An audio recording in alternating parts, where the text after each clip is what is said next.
Hi, everyone. Welcome back to Toby Talks. I'm your host, Toby Hoy. And if you're new here, welcome to the party. Grab a coffee, grab a seat, grab a banana and blueberry smoothie if you'd like. Today's episode is one that I've been kind of sort of geeked out and excited to record for a while now because we're going to talk about a concept that I think is legitimately underrated in nearly every leadership and professional development circle that I've been a part of. Today, we're going to be talking about the theory of constraints. Now, I know some of you already heard the word theory and the word constraints in the same sentence, and you're already looking for the skip button.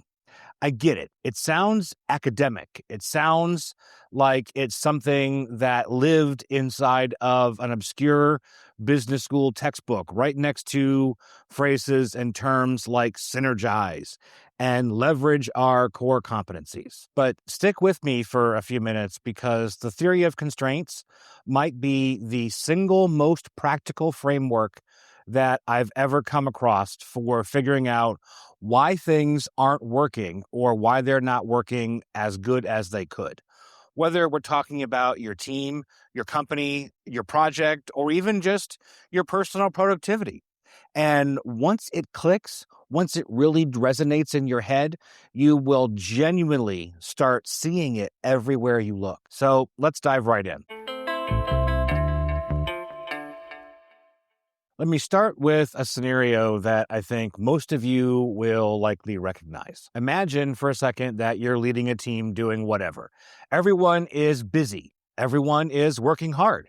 There's genuine effort happening all across the board. And yet somehow stuff just keeps coming in late or it gets done wrong or you have the debrief after it's done and you all agree, well, we're going to do better next time. And then the exact same thing happens the next time. Does that sound familiar? Yeah, that's because the problem isn't effort. Let me say that again, because I think it is the single most important thing that I can offer you today. The problem is almost never effort, period. The problem is that your system has a bottleneck, a single point that is limiting the output of the entire operation. And until you identify and address it, it doesn't matter how hard everyone is working. The output of the entire system is capped by that one single constraint. That right there is the core insight of the theory of constraints. And it came from a guy who I kind of think deserves a lot more name recognition in leadership courses and leadership circles. His name? Eliyahu Goldratt. He was an Israeli physicist, managerial and management consultant, and genuinely an unusual combination of both. In 1984, he published a business novel. Yes, I said business novel called The Goal. And look, I'm going to say business novel and you're going to raise an eyebrow, and that's fair.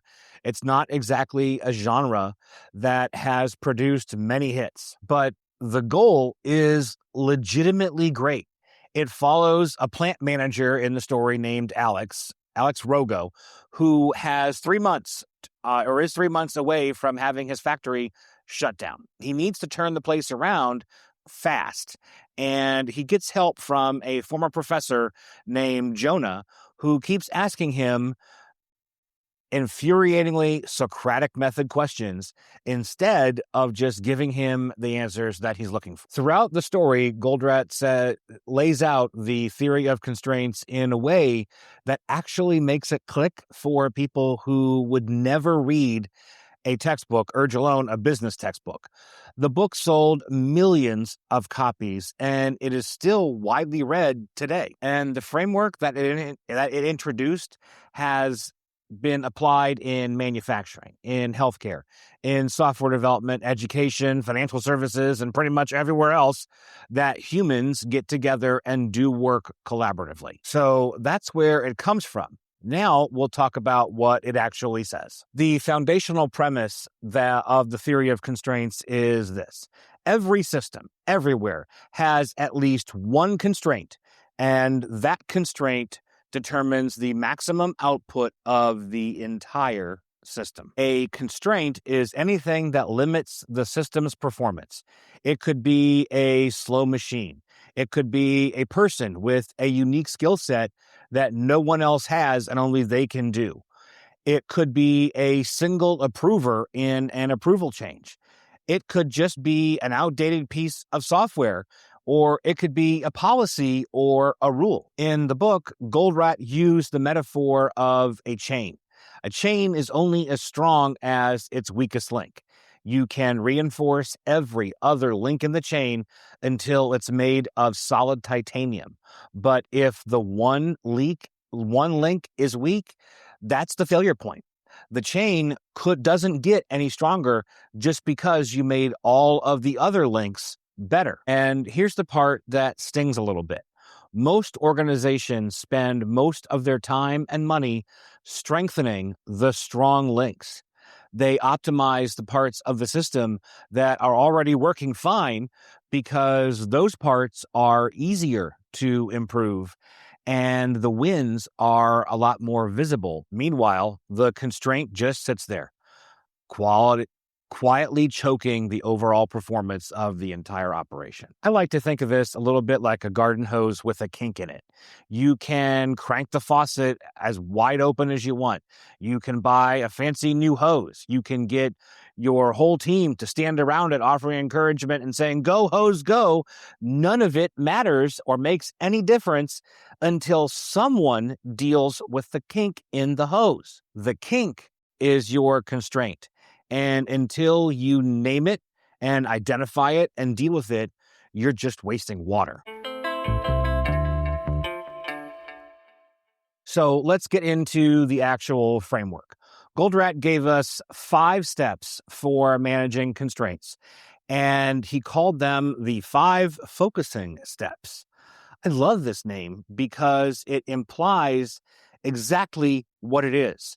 A way to stop diffusing your improvement energy across 100 different initiatives and actually focus on the one thing that matters the most. So we'll break down all 5. Step number 1 is to, as simple as this sounds, identify the constraint. It sounds easy, but it isn't. Constraints are often hidden somewhere under the covers or under the hood. They hide behind busyness. They hide behind organizational politics where no one wants to point a finger at a specific department and say, that's the bottleneck. Sometimes it looks like the constraint is actually just a symptom of a constraint somewhere else in the process. The way that you find the real constraint is to follow the work. Where does the work pile up? Where does it backlog? Where do things slow down? What's the point in the system where if you just magically doubled its capacity, everything downstream would instantly move faster? That point right there, that's your constraint.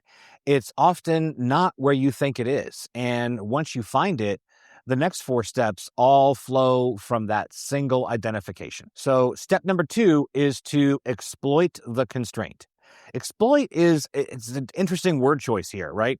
Because it sounds a little aggressive. It sounds a little negative. But what Goldratt meant is to squeeze every bit of productive capacity out of the constraint that you can before you do anything else. So in practice, this is something as don't let the constraint sit idle. Don't have it doing work that a non-constraint could do instead. Don't waste its limited capacity on low priority tasks. Make sure that it's operating at peak efficiency with the work that actually matters or only it can do. If your constraint is a specific specialist human, they shouldn't be in meetings that don't require their expertise.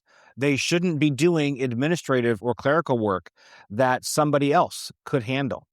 Their time and capacity are the single most valuable resource in the entire system.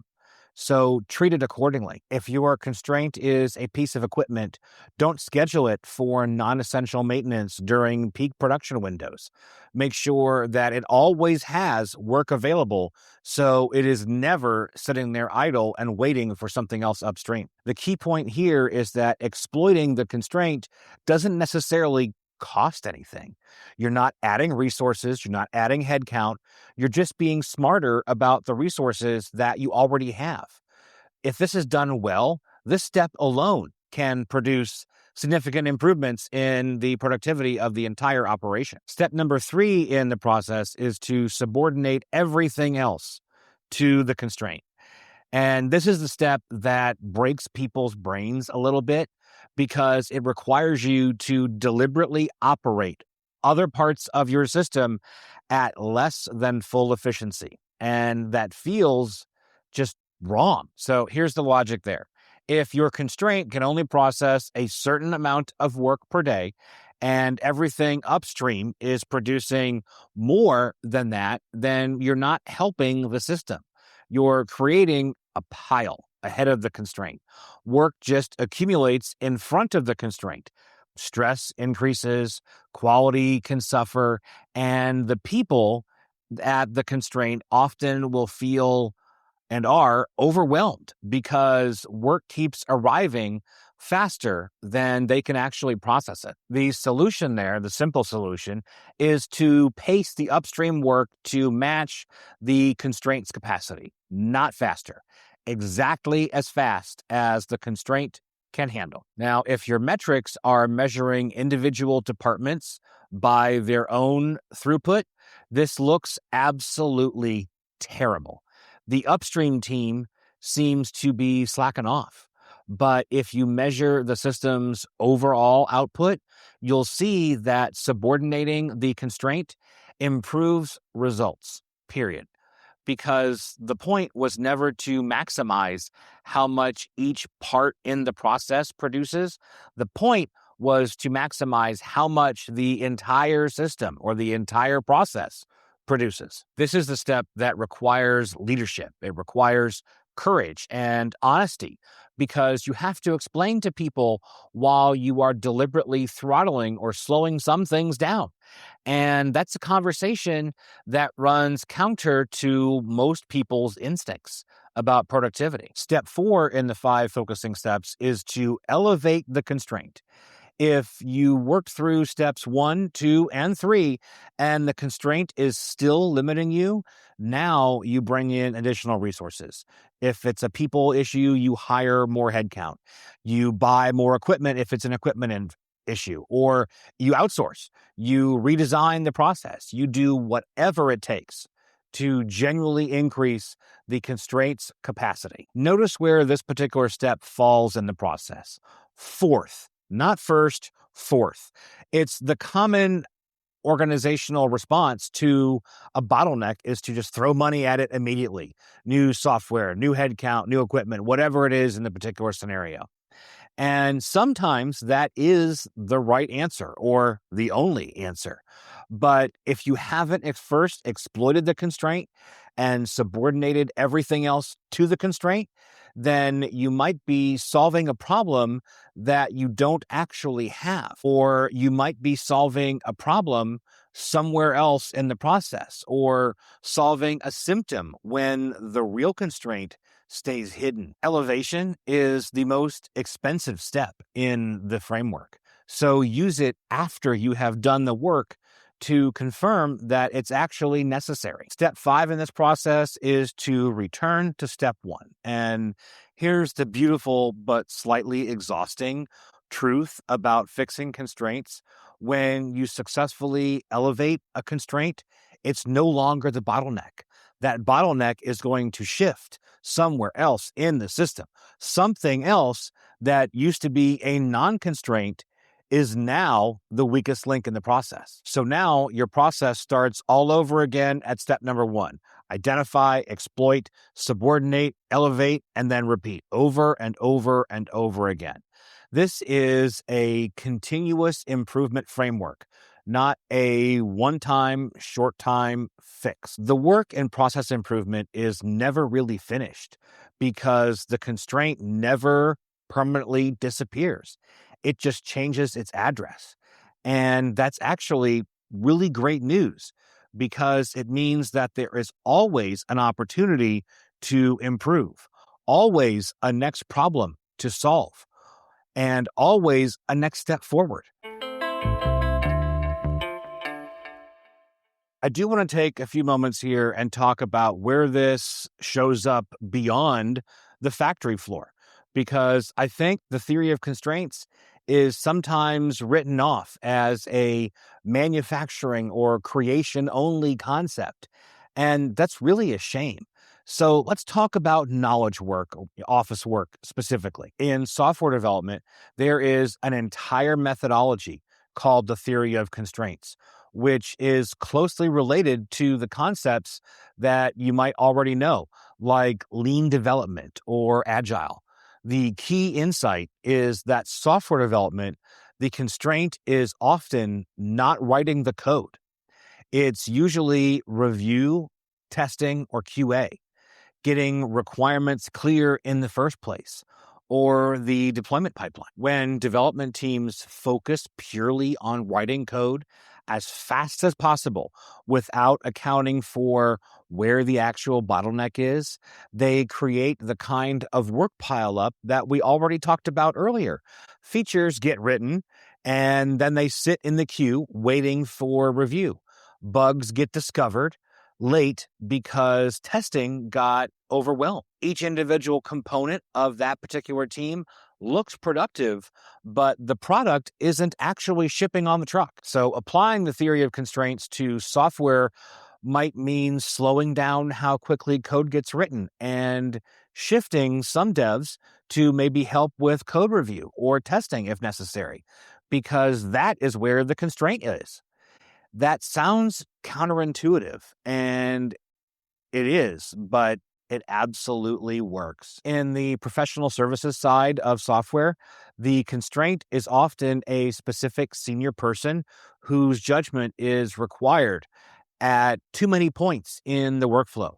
Partners in law firms, as an example, or senior consultants or executive directors or whatever fancy title that those humans have, those folks have become the bottleneck, not because they're doing anything wrong, but because the system has evolved to route too many decisions through them and them alone. So identifying that particular constraint and then figuring out how to either protect that person's capacity or distribute the decisions more effectively can dramatically improve how much client work actually gets completed and then delivered. And in your own personal productivity, the theory of constraints is incredibly illuminating. Every single one of us has a personal constraint on what we can produce. It might be time, but I would argue that time is rarely the actual binding constraint. More often, it's focused attention, it's the ability to do deep, concentrated work without interruption. So if that right there is your constraint, then everything else you schedule needs to be subordinated to protecting it. Your most important constraint is your ability to think clearly and work on the highest value problems first. And yet, most people's days are structured in exactly the opposite way, with shallow, reactive work filling the windows where focused, inclusive, thought inclusive work is actually possible. Exploiting that particular personal constraint means being aggressive about protecting your best working time windows. Subordinating means accepting that you'll respond to email maybe a little more slowly or attend fewer meetings and let some things just sit and wait. And if that is still not enough, elevating might mean looking at delegation tools or a complete schedule redesign if necessary. So I want to zoom out a little bit for a second and talk about the mindset shift that makes the theory of constraints actually work. Because the 5 steps are mechanics, but the mindset is what allows those mechanics to do anything useful. The mindset behind all of this is to think in systems, not think in silos. Most of us have been trained in the workplace to think locally. How is my department performing? How am I performing? How are my individual metrics looking? How is my team doing relative to their targets? And those are legitimate questions, but they can lead you to a place where everyone is working locally and winning locally. And yet the system is losing globally. I have a favorite example for this that usually cleans it up in most folks' head. Imagine a factory that has 3 different workstations. Station A can produce 100 units per hour. Station B, which is the constraint, can produce 60 units per hour. And station C over here can produce 80 units per hour. So if you run station A at full capacity, you're producing 100 widgets per hour. But station B can only handle 60. So 40 of those units pile up in front of station B over and over and over again. Station A's local metrics look great. That system is creating inventory so fast that it can't be processed. So now the traditional mindset is to put pressure on station B to improve. So station B pushes it to getting 65 widgets per hour completed. That's an 8% improvement. But the pile upstream of station B just keeps growing and growing and growing because station A is still making 100 widgets per hour. And now station B is stressed, quality slips. Maybe people start cutting corners just to hit the numbers and to get the widgets through the door. The theory of constraint approach there says to run station A at 60 units per hour and to match the constraint. And yes, station A is now underperforming by 40%, but the system's actual output, the number of finished widgets rolling out of station C, is now optimized. There is no longer a pile in front of station B. There's no stress. There's a nice, even, steady flow all the way through the work stream.